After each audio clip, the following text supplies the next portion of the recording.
Hi friends, നമ്മുടെ Thailand ട്രിപ്പിൻ്റെ second part video ഇവിടെ സ്റ്റാർട്ട് ചെയ്യുന്നു. അപ്പോൾ നമ്മൾ എവിടെയാണ് പറഞ്ഞു നിർത്തിയേ? Golden beach hotel. Hi friends, അപ്പോൾ നമ്മൾ റൂം ടൂർ സ്റ്റാർട്ട് ചെയ്യാം.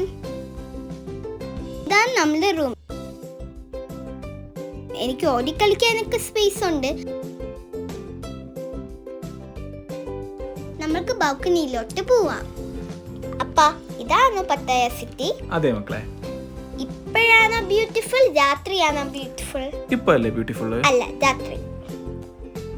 കണ്ട, നല്ല രസമല്ലേ അച്ഛാ? ബദ്ദൂസേ, അച്ഛനൊരു സ്ഥലം വരെ പോകണമെന്നുണ്ട്. നീ വരുന്ന? ആ, ഞാൻ വരണേ. എവിടെയാണ് പോണേ? അതൊക്കെ പറയാം, നീ വാ. ശരി.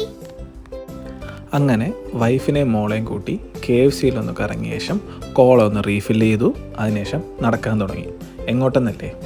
പണ്ടാരോ പറഞ്ഞിട്ടുണ്ട്, right place at wrong time. അതാ ഈ സ്ഥലം, പട്ടായ വാക്കിംഗ് സ്ട്രീറ്റ്. എൻ്റെ ഒരു ഡ്രീം പ്ലേസ് ആയിരുന്നു ഒരു 22 ഏജിലൊക്കെ. ഇപ്പോഴെങ്കിലും വരാൻ പറ്റി. ഒരുപാടുണ്ട് കേട്ടോ ഇവിടെ കാണാൻ. പക്ഷേ ഇതൊരു ഫാമിലി വ്ളോഗ് ആയതുകൊണ്ട് കൂടുതൽ കണ്ടൻ്റ് ഒന്നും ഞാനിതിൽ ഇടുന്നില്ല.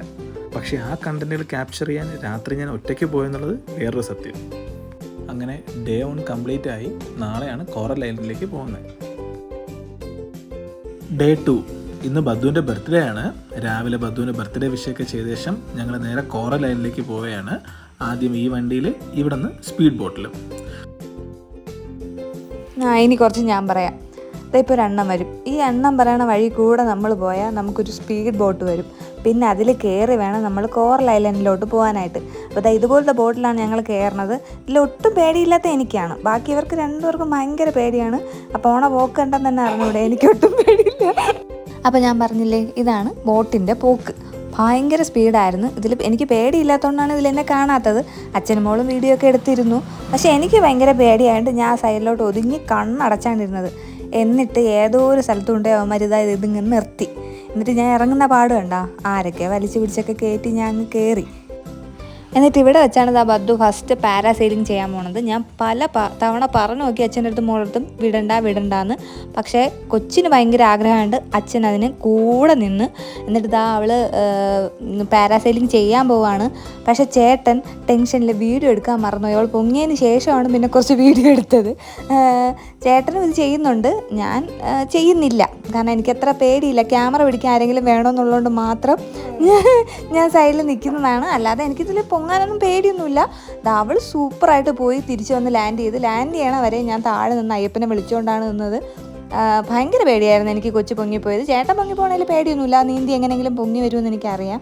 പക്ഷേ എനിക്ക് കൊച്ചു പൊങ്ങിപ്പോയത് ഭയങ്കര പേടിയായിരുന്നു. പൊങ്ങി പോകണ്ട, ആശാനൊരു പേടിയില്ല, അങ്ങ് പൊങ്ങി കൂളായിട്ട് പോവുകയാണ്. അത്രയും സമയം എൻജോയ് ചെയ്യാമല്ലോ എന്ന് പറഞ്ഞിട്ടാണ് ആശാൻ പൊങ്ങിപ്പോണത്. അപ്പോൾ പോയതുപോലെ തന്നെ വന്ന് ലാൻഡ് ചെയ്തിട്ടുണ്ട്. മോളെ എടുത്തു വെച്ച് മുതലാളി ചകചാന്ന് വരുന്നുണ്ട്.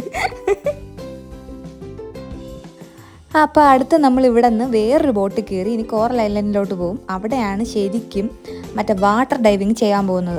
ഡൈവിങ് അല്ലല്ലോ, അണ്ടർ വാട്ടർ അല്ലേ, സ്നോർക്ലിങ്. അത് നമ്മൾ ചെയ്യാൻ പോകുന്നത് അവിടെയാണ്. അപ്പോൾ ഇതുപോലത്തെ ഒരു ബോട്ടിൽ പിന്നെയും വലിഞ്ഞു കയറി വീണ്ടും ഞാൻ കണ്ണടച്ച് കുത്തിയിരുന്നിട്ടാണ് അവിടെ എത്തിപ്പെടുന്നത്. എന്നിട്ടാണ് നമ്മളിനി അണ്ടർ വാട്ടർ ഡൈവ് ചെയ്യാൻ പോകണം. അവിടെ ചെന്നിട്ടൊരു ട്വിസ്റ്റ് ഉണ്ട്, അത് നമ്മളിനി പറഞ്ഞുതരാം.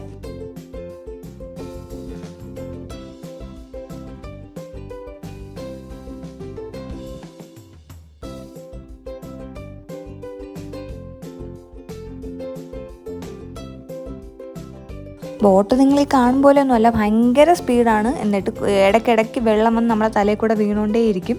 കുറേ ഹിന്ദിക്കാരന്മാരും പിന്നെ തമിഴ് ചേട്ടന്മാരും ഒക്കെ ഉണ്ടായിരുന്നു. അച്ചു, കളക്ഷൻ എങ്ങനെ ഉണ്ടായിരുന്നു? 1-2 കൊള്ളാം. ഇതിലൊരു ട്വിസ്റ്റ് ഉണ്ട്. ഇതിൽ എന്നെയും മോളെ നിങ്ങൾക്ക് കാണാൻ പറ്റും, ഇതിൽ ചേട്ടനെ കാണാൻ പറ്റത്തില്ല. അതിൻ്റെ കഥ, ഇതിൽ ഭയങ്കര ധൈര്യശാലിയായിട്ട് ആദ്യം ഇറങ്ങിപ്പോയത് ചേട്ടനാണ്. ആദ്യം ഇറങ്ങിപ്പോയതിന് ശേഷം മോൾ ഇറങ്ങി വിട്ടു. അതിന് ഏറ്റവും ലാസ്റ്റാണ് ഞാൻ ഇറങ്ങിപ്പോയത്. ഞാൻ ഇറങ്ങിപ്പോയപ്പോൾ ആശാൻ പൊങ്ങിയൊക്കെ പോകുന്നു. വീണ്ടും പൊങ്ങി മുകളിലോട്ടാണ് കയറിപ്പോയത്. എന്താണ് സംഭവം എന്നൊന്നും എനിക്ക് മനസ്സിലായില്ല. തിരിച്ച് ഞാൻ ഇതും കൊച്ചും കൂടെ ഇത് എൻജോയ് ചെയ്ത് തിരിച്ച് കയറിപ്പോയപ്പോഴാണ് എന്തോ വലിയൊരു അസുഖത്തിൻ്റെ പേരൊക്കെ പറയുന്നുണ്ട്, ക്ലോസ്ട്രോഫോബിയെന്നോ എന്തോ മറ്റൊക്കെ പറഞ്ഞ് അവിടെ നിൽക്കുന്നുണ്ട്. എന്തായാലും പറ്റുന്നില്ല എന്ന് പറഞ്ഞ് കയറിപ്പോയതാണ്. സമ്മതിച്ചേരാൻ ഇത്തിരി മടിയാണ്. അതുകൊണ്ട് എന്തോ അസുഖത്തിൻ്റെ പേരൊക്കെ പറഞ്ഞ് മേടിച്ചെന്ന് ആശ ഇരിപ്പായി. അങ്ങനെ അവസാനം നമ്മൾ കോറൽ ഐലൻഡിലെത്തി. ഇവിടെ പ്രത്യേകിച്ച് ആക്ടിവിറ്റി ഒന്നുമില്ല. വേണമെങ്കിൽ വണ്ടി എടുത്ത് നമുക്ക് കോറൽ ഐലൻഡ് ഒന്ന് മൊത്തം ചുറ്റി വരാം. പക്ഷേ ഇവിടെ ബദ്ദുവിനെ നമ്മൾ മാക്സിമം ബീച്ചിൽ എൻജോയ് ചെയ്യാൻ വിട്ടു. മാക്സിമം എൻജോയ് ചെയ്യാൻ പറഞ്ഞു. അവൾ എന്തൊക്കെയോ അവിടെ കിടന്ന് കാണിക്കുന്നുണ്ടായിരുന്നു. പക്ഷെ നല്ല ഹാപ്പി ആയിരുന്നു ബദ്ദൂസ്. അല്ലേ ബദ്ദൂസേ? അപ്പോൾ ഒരു 1.5 മണിക്കൂർ കോറൽ ഐലൻഡിൽ കളിച്ചത് പോരാഞ്ഞിട്ട് തിരിച്ച് ഹോട്ടലിലെത്തിയപ്പോൾ വീണ്ടും അവൾ പൂളിലോട്ട്. എത്ര കയറാൻ പറഞ്ഞിട്ടും കയറുന്നില്ല. അവിടെ ഏതൊക്കെയോ കുട്ടികളുണ്ടായിരുന്നു അതിൻ്റെ കൂടെയൊക്കെ നിന്ന് പൂളിൽ കളിയോടെ കളി. അവൾക്ക് വെള്ളത്തിൽ കളിക്കാൻ ഭയങ്കര ഇഷ്ടമാണ്. അപ്പോൾ ഭയങ്കര കളിയായിരുന്നു. ഞാനും പിന്നെ അവിടെ ഇരുന്നു. ഏതോ അണ്ണന്മാരൊക്കെ എന്തൊക്കെയോ കമന്ന് നടന്നൊക്കെ കാണിക്കുന്നുണ്ട്. അവിടെ സർക്കസോ കാര്യങ്ങളൊക്കെ കാണിക്കുന്നുണ്ട്. ഞാൻ പിന്നെ ടൈം പോകാൻ വേണ്ടി അവിടെ ഇരുന്നു. ചേട്ടൻ ഫ്രഷപ്പ് ആവാൻ വേണ്ടി കയറിപ്പോയി. കാരണം നൈറ്റ് നമുക്ക് വീണ്ടും നമ്മൾ എക്സ്പ്ലോർ ചെയ്യാൻ ഇറങ്ങുന്നുണ്ട്. അപ്പോൾ ഇന്ന് നമ്മൾ തായ്ലാൻഡിൻ്റെ ഒതൻറ്റിക് ആയിട്ടുള്ള മസാജാണ് ചെയ്യാൻ പോകുന്നത്. ഫുഡ് മസാജാണ് ചെയ്യുന്നത്, വേറെ ഒന്നും ചെയ്യുന്നില്ല. ഞങ്ങൾ 3 പേരും ഫുഡ് മസാജ് ചെയ്യാൻ തീരുമാനിച്ചു. സൂപ്പറായിരുന്നു, ഉറങ്ങിപ്പോയി. ശരിക്കും നന്നായിട്ട് എൻജോയ് ചെയ്തത് എൻ്റെ ഹസ്ബൻഡാണ്. പുള്ളിക്കാരെ തടവി തുടങ്ങിയപ്പോൾ തന്നെ അങ്ങ് ഉറങ്ങിപ്പോയി. നല്ല റിലാക്സ് ആയിരുന്നു. മോൾ നല്ല എൻജോയ് ചെയ്തു. അപ്പോൾ ഇനി പാർട്ട് 3 ബാക്കി വിശേഷങ്ങളായിട്ട് കാണാം. ടാറ്റാ.